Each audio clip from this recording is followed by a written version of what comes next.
Welcome back, everyone. In today's video I am going to be making chicken stock. I had a couple of chicken carcasses in my freezer. These were obviously already cooked. We ate them. What I like to do is I like to make my own. You can either call it chicken stock, you can call it bone broth, depending on how you want to call it or make it. This is really easy to do. I highly recommend everybody that can to make this. All you need is a whole chicken, or if you've got chicken legs or chicken thighs, as long as you have the bones. Now, if they are raw, you will cook it longer. If you've already cooked them and like this is left over, you've pulled the meat off and you freeze the bones, that is what I've done. Again, these are whole chickens. Now I have a couple more that we haven't used yet in my freezer, but I wanted to get these out to make space and room in my freezer. I'm either going to, even though I took these out of the freezer, put them back in once the broth is done, but what I'm hoping to do is to go ahead and can them. I have a pressure canner, and that way they become shelf stable and I can put them in my pantry versus sticking them in the freezer. So what I'm going to do is I've got a big pot. I think this pot's going to be large enough to put it in there. So we're going to try first. If not, I've got even a larger one that I can pull it out. So we're definitely gonna need the larger one. I can already tell. Let me grab that and okay, so I have my larger stock pot. Now I do want to tell you that if you don't have to make it of this size. You can just take one chicken, put it in your crock pot, turn it on high, let it cook all day or low overnight. And it's just as simple. Just make the size that works for you and your family. This just happens to be how much I have. If you can see, by the time I put the other one in and then put the vegetables and things in there, it's going to be too much. So I need some space to be able to fill with water as well. So we're just going to change this out. I will wash that one out.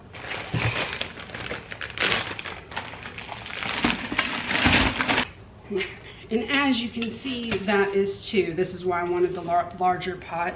It was a bit more. I must have 4 whole chickens in here.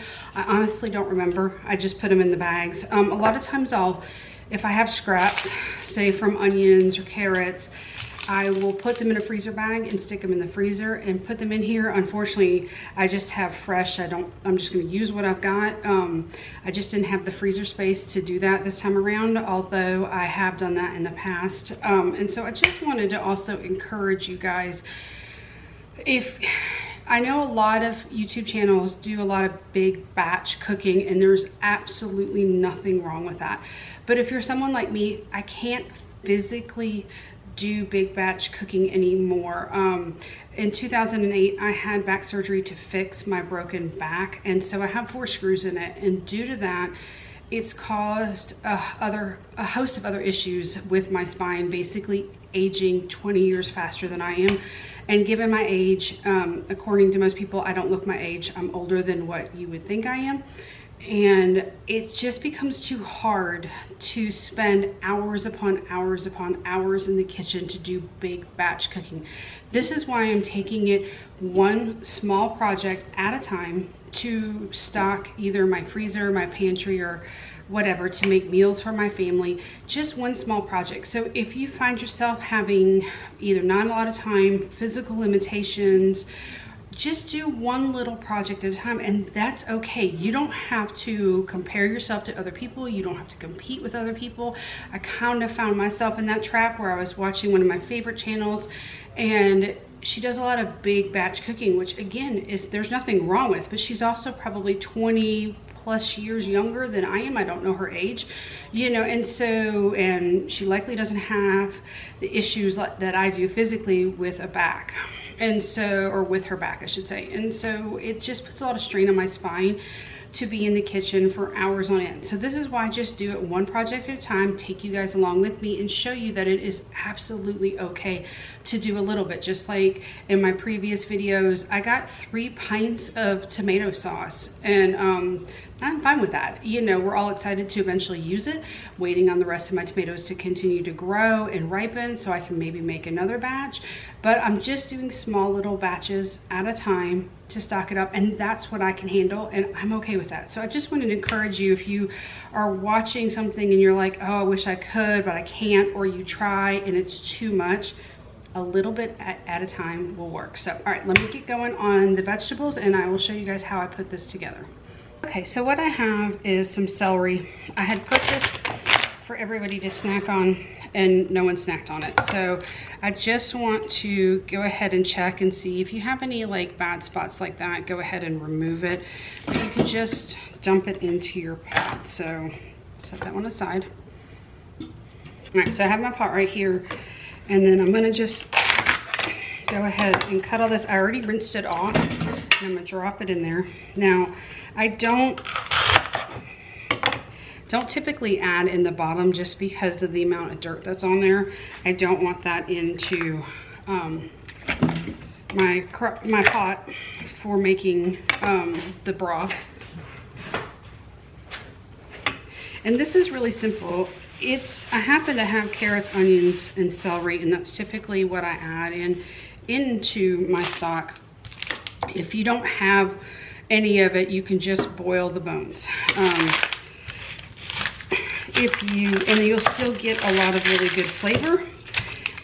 For the onions, I leave the peels and everything on them just like that. Drop them in my pot. And for this batch, I'm gonna add in 2 onions, and I had 1 whole stalk. Oh, also make sure you check for stickers. Make sure you don't boil your stickers. Quite honestly, I did not check on my other one. Let me make sure. I didn't notice it. Yeah, it wasn't on there. Okay, good.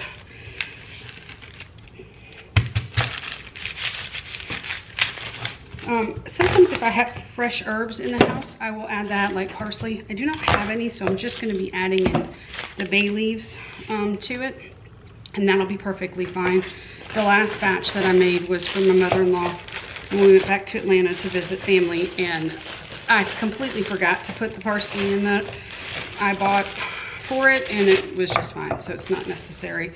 Now for carrots, these are a little bit older, so I'm just going to trim off anything that looks a little rough like that. I don't even peel it, just cut it into big chunks like this and drop it in. So I'm just going to check my carrots because I don't obviously want to boil anything bad. You can leave the tops on, but if you want to, you can cut them off as well.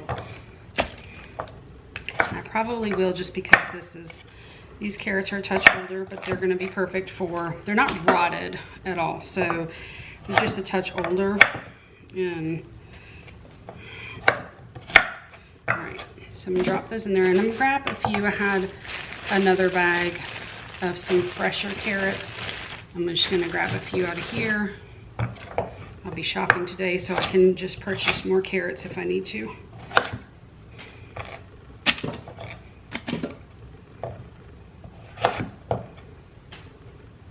Okay, and that is pretty much it. This is my stock pot full of carrots, celery, onion, and the chicken. And so the next thing I'm going to grab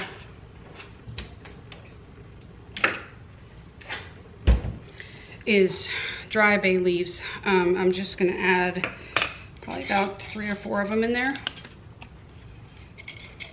I'll do 3. And then we're going to fill this up with water. Now I'm just going to add cold water to this and let this fill up.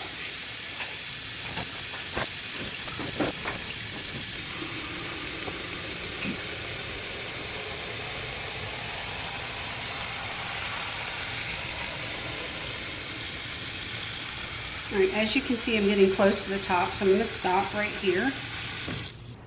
Now I'm just going to put this on my back burner, and I'm going to turn this on high. Oh, wrong one. Okay, so now that's on, I've turned that on high, and so what we're going to do is we're going to let that come to a boil first, and then once it comes to a boil, I'm going to turn it on a medium heat. That's going to allow it to still continue to boil around the edges and a little bit in the center. You want that. You don't want it to fully simmer. You want this to cook. So this is going to cook once it reaches a boil for about 6 hours. If you have raw chicken bones, you're going to want to cook it for like 8 to 10 hours because you really are trying to pull out that bone marrow that's inside the bone, and because it's raw, it needs to cook a bit longer. And so I will show you guys once it reaches a boil, and then what I'm looking for to let it simmer-ish. You know, it's going to be a little bit more than a simmer on there. And then from there, we're going to just head to the next step. So I'll see you guys back in just a little bit. The chicken stock has now come to a boil, and this is what you're looking for. You want it to be boiling. It doesn't need to be a raging boil. Once it reaches this point, you're going to turn it down to a medium-low heat, and you want to continue to do a soft boil on it because you want this to actually cook. It doesn't need to simmer, it needs to cook. But once it comes to a boil, you're going to go ahead and add salt. I'm probably adding in about 2 tablespoons worth of salt, maybe up to 3. Now keep in mind, I know some people be like, oh, it's too much salt, but this salt is being distributed between all of the stock that you're boiling. And I get quite a bit of stock out of this. I got 5 quarts plus I got, I believe, 4 pints of it, and you will see that at the end of the video. But if salt is an issue for you, just eliminate it and it'll be okay. But if it's not, you definitely want to add it so you enhance the flavor of your stock. And this is the medium-low boil that you are looking for to allow your stock to cook for the next 6 hours if your bones were cooked. Okay, so this is what the broth is going to look like after it's been cooking for about 6 hours or so. You can kind of see where the line of the water was and to where it is now. This is what you're looking for. You want it to reach about this point and then turn it off. I turned it off for a little while now just because we ran out for dinner, and so I wanted to not have it cook any further till I got back. So this is what we're looking for, and now we're going to get it strained so we can get it cooled and into the fridge overnight for when we can finish up tomorrow. Okay, so I have all my broth here, and what I've got in my sink is a stainless steel bowl and then a fine mesh colander that I'm going to use to try to catch everything as I dump it in here. It is still very, very hot. Turn it just a touch. Usually I have someone help me with this, but everybody's kind of resting and doing their own thing, so I'm just going to strain it the best I can. The reason I do it in the sink is you can see there's some splatter and it kind of goes everywhere.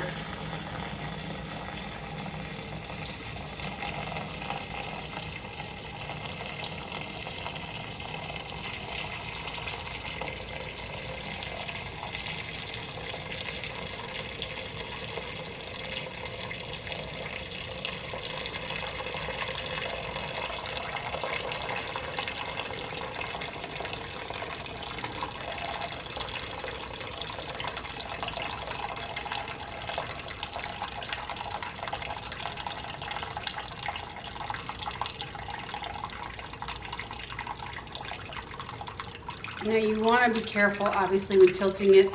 You don't want everything to come falling out.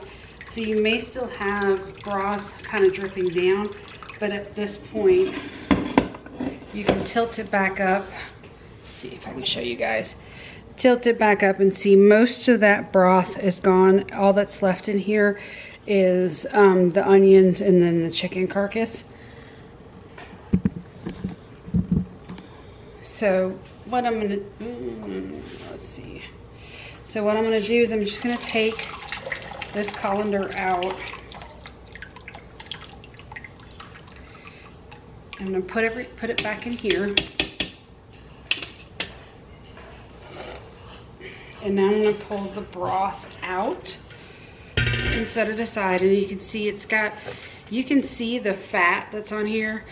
So what we're going to do is we're going to allow this to cool at room temperature for about an hour or two. It's like 7 o'clock at night now, so which is fine. I still have a few more hours before I was going to go to bed anyway, so we're going to let this cool.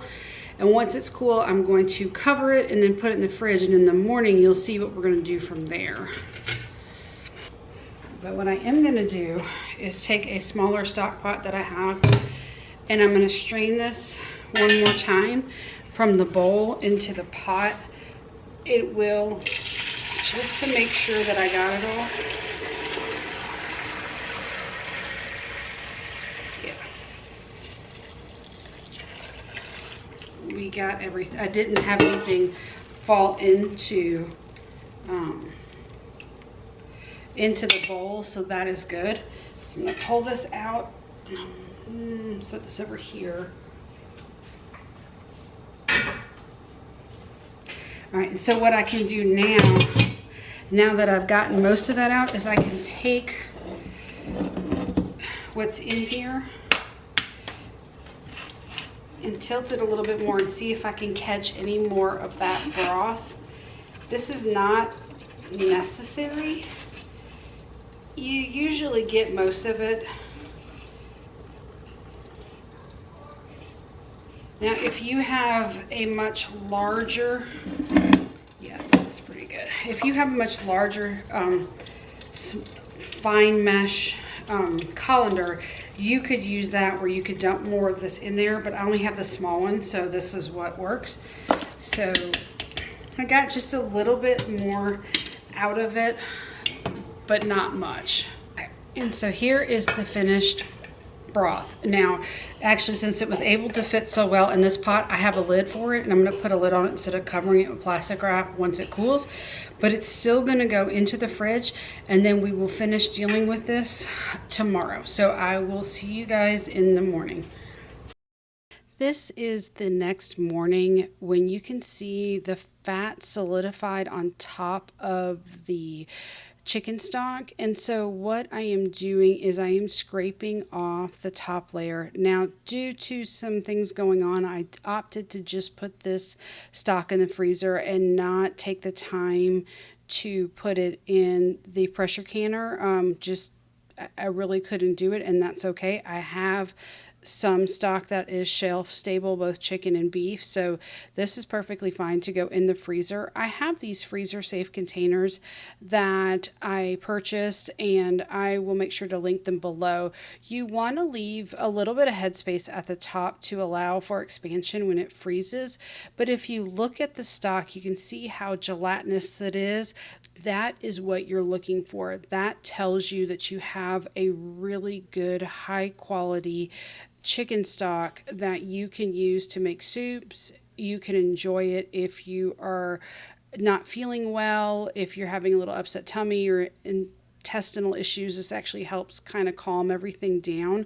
I did opt to put them in a smaller container as well, so that way sometimes when we're making something and we just need a small amount of broth, like I'm not making a soup, I'm making a sauce, then I'll have some smaller containers as well. So this is just another option. If you don't have a pressure canner and you can't can it that way, you cannot, under any circumstances, water bath this stock. It has to be pressure canned. You can just put this in your freezer. So this is just a really quick video to show you guys how I make homemade chicken stock, and this really is my preferred method of doing it. I have bought chicken stock. Is usually what it's called is chicken stock or chicken broth in the store. It kind of varies depending on what it is. And I really prefer the homemade. Once you start using homemade, you just don't go back. So just want to thank you guys for joining me in this video, and I will see you guys in the next one.